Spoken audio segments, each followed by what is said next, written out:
Hey guys, welcome back to the channel. I came across an interesting chart from InvestNow the other day, showing the top funds held by investors on their platform. In this video I thought it'd be fun to review the top 6 funds on the platform, looking into what holdings they have, what fees they charge, why they may be so popular on the platform, and give an overall flavour of what they're about. If you like this video, please like and subscribe down below to see more content like this in the future.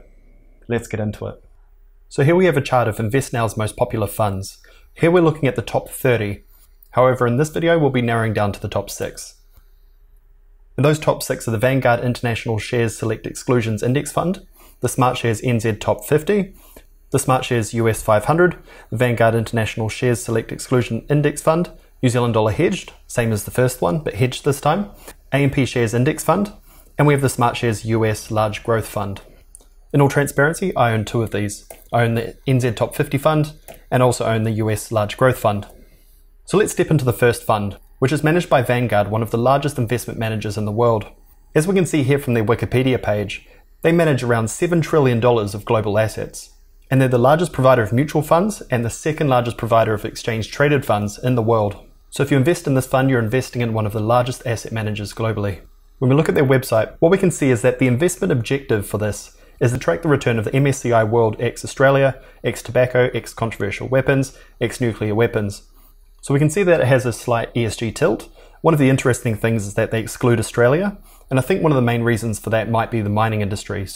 What we can also see is that one of the fund overviews is to give investors a low-cost entry point to a broadly diversified range of securities that exclude those, for lack of better terms, sinful companies. What we can also see is that the fees charged by the fund are only 0.2% per annum, and this is relatively low in the managed fund space. We can also see that the fund is relatively large in the New Zealand context, with 850 million Australian under management.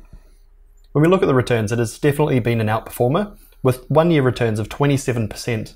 However, probably more substantial is that since inception, the return has been around 15%, which is considerable for a fund of this size. Now, speaking to the diversification point, what we can see here is that there are around 1,500 companies that are held within this fund, which is extremely diversified. However, when we step into the regional and the market allocations, we can see there is a very strong weightage towards United States companies, and less so to Europe. Approximately 70% of this fund is in American companies. And as we look on the right-hand chart, we can see that Japan is the second largest weighting, then the United Kingdom, Canada, and France. When we look at the market capitalization, we can see that this fund invests in very large companies, and this might be the Amazons and Googles. And when we look at the weighted exposure, we can see that information technology makes up nearly 25% weightage, and some of the other sectors with large weightings include financials, healthcare, and consumer discretionary. And when we look at the holdings, we can see that Apple, Microsoft, Amazon, Google, and Tesla are the largest 5 holdings. However, unlike a lot of other funds that are centered around S&P 500 or other such indexes, the weighting towards these large cap companies appears to be low in their individual right. For example, if we look at Apple, which is their largest holding, it's only 5%. When we look at the distribution frequency over recent years, we can see that it's been elevated in 2021. However, if we look historically, this isn't the case. So though there's a 6% dividend yield right now, it doesn't appear to be usual for this fund, so it is subject to change.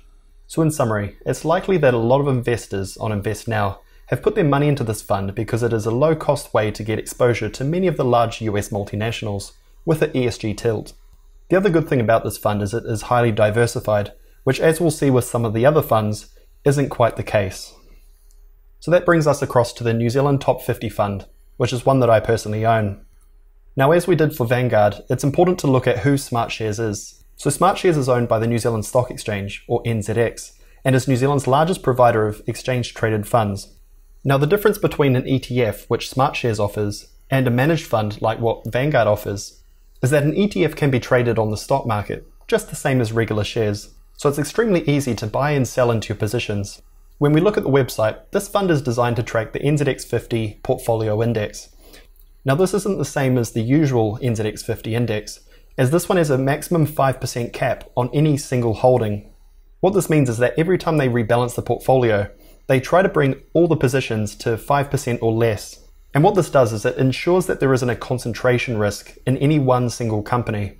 When we look at the fund details, we can see that there are dividends paid in June and December, and collectively this is around 2% per annum. The fund is of course invested in New Zealand, and the fund value is $672 million, which is pretty large for New Zealand. And we can also see that the fund charges 0.5% per annum, which when we consider that KiwiSaver funds are over 1%, we can quickly see why a lot of investors on InvestNow are putting their money into these funds, which are more passive in nature. When we look at the holdings, we can see that some of the weightings are over 5%. However, this is due to the recent upswing in EBOS, Contact and Spark's stock price. And what this has meant as a result is that the weighting has increased over time. Roughly every 3 months, they reallocate this portfolio, so it means they'll sell down in these companies to ensure that the weighting comes back in line at around 5% or below. We can also see here the industry sectors, and we can see there's a good spectrum here. So we can see healthcare, utilities, telecoms, industrials, and aged care. So when you invest in this fund, you're essentially investing in the backbone of the New Zealand economy. You've got Main Freight delivering the inventory. You've got the international airport bringing tourists into the country. You've got Fletcher Building that's building a lot of the residential housing. And you've got Ryman Healthcare, which is one of the largest retirement homes in the country. So you have a good exposure to New Zealand companies. The recent performance of the New Zealand market hasn't been spectacular. However, it's important when long-term investing to look at the 5-year annualized rate, which at 13% is extremely good.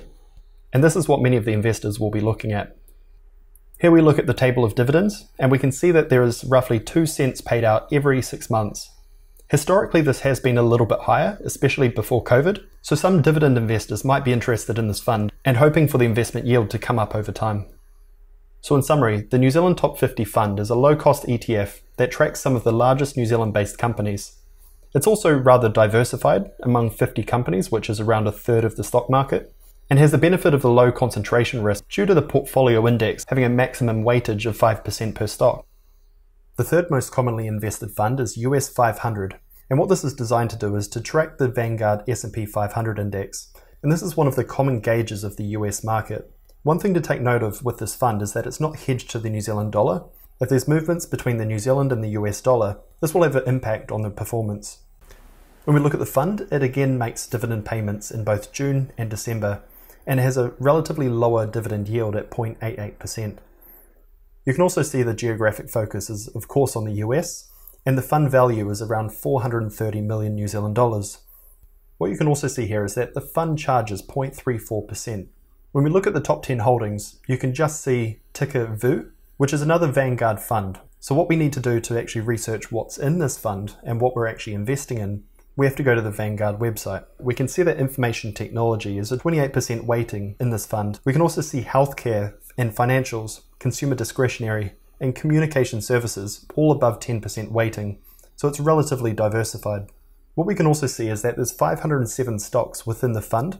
The fund's total assets are 800 billion US, which is an enormous amount of money, and that the top 10 holdings in this fund are around 30% of the overall value. What this means is that for every dollar you put in, 30 cents will go into those companies on the right-hand column, which as you can see is Apple, Microsoft, Amazon, Google, Tesla, Facebook, Nvidia, Berkshire, Johnson & Johnson, and United Health Group. When we look at the returns for the last year, they have been extremely good as compared to the New Zealand market, which we saw just before. What we can see is that the 1-year returns are somewhere between 27 and 29%, which is huge compared to the negative 6% we had in the New Zealand market. When we look at the 5-year annualized returns, we can see that somewhere between 16 and 18%, which again makes for a really good long-term hold based on historical performance. So those that invested in USF with InvestNow have had extremely good returns if they've held over the long term. When we look at the table of dividends, these have actually been relatively high over the last year. As we discussed before, the gross dividend yield is 0.88%. However, with many of these companies, their dividends are pretty low. So by investing in this fund, you shouldn't expect too much of a dividend. So in summary, the US 500 fund is a low-cost ETF tracking large US-based companies. It's also relatively diversified with holdings in 500 companies. However, do take note that 10 companies represent 30% of the value of the fund. And you should also take note that there is a lower dividend. The fourth most popular fund. However, this time it's hedged to the New Zealand dollar. But what does this mean to hedge? Essentially, it's designed to protect investors from currency risk. And what that means is that the New Zealand dollar or the US dollar fluctuates all the time, and essentially it removes that from the performance of the fund. However, to hedge this fund, it comes at a cost to investors, having to pay an extra 0.06%. Something interesting to note here is that the fund assets under management is actually higher than the non-hedged version. with an asset under management of 1.2 billion. When we look at the 1-year returns, we can see that the hedged portfolio has performed relatively worse than the non-hedged one. This may come down to a combination of factors, including the cost of hedging, but it could also be due to the fluctuations of exchange rates. When we look at the dividends and distribution frequency over the last year, it's interesting to see that in December and September, there were actually no dividends made. However, in March and June, there were relatively larger ones as compared to the first fund that we looked at. All considered, the dividend yield over the last year was 8.5%. And as we discussed earlier, this is subject to change, as this looks relatively unusual. So in summary, it's essentially the same as the other fund. However, it's for those that want to get rid of that currency risk and want to pay slightly more for that privilege. The fifth most popular fund is the New Zealand Shares Index Fund with AMP Capital. What we can see is that AMP Capital is headquartered in Australia and has assets under management of 190 billion Australian. So it's certainly one of the larger asset managers in this part of the world.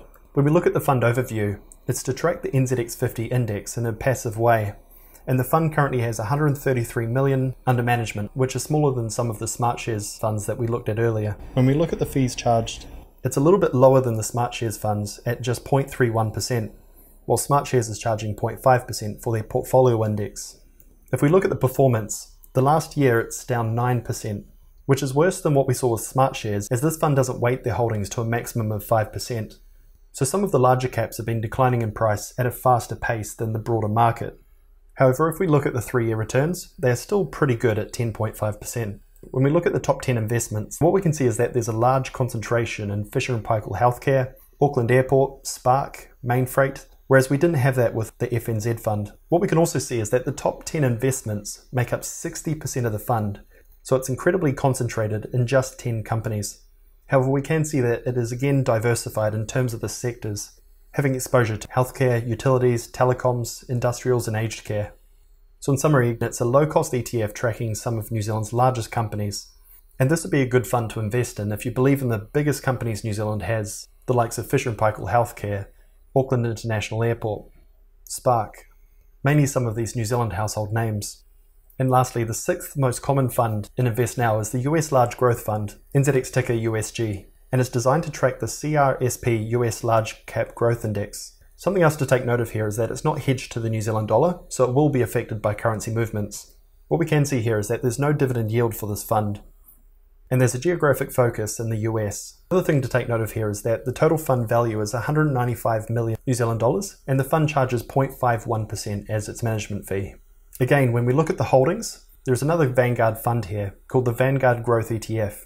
So again, we have to go to Vanguard's website to realize what this fund is actually invested in. When we go there, we can see that this fund is over 50% invested in technology, with other large holdings in industrials and consumer discretionary.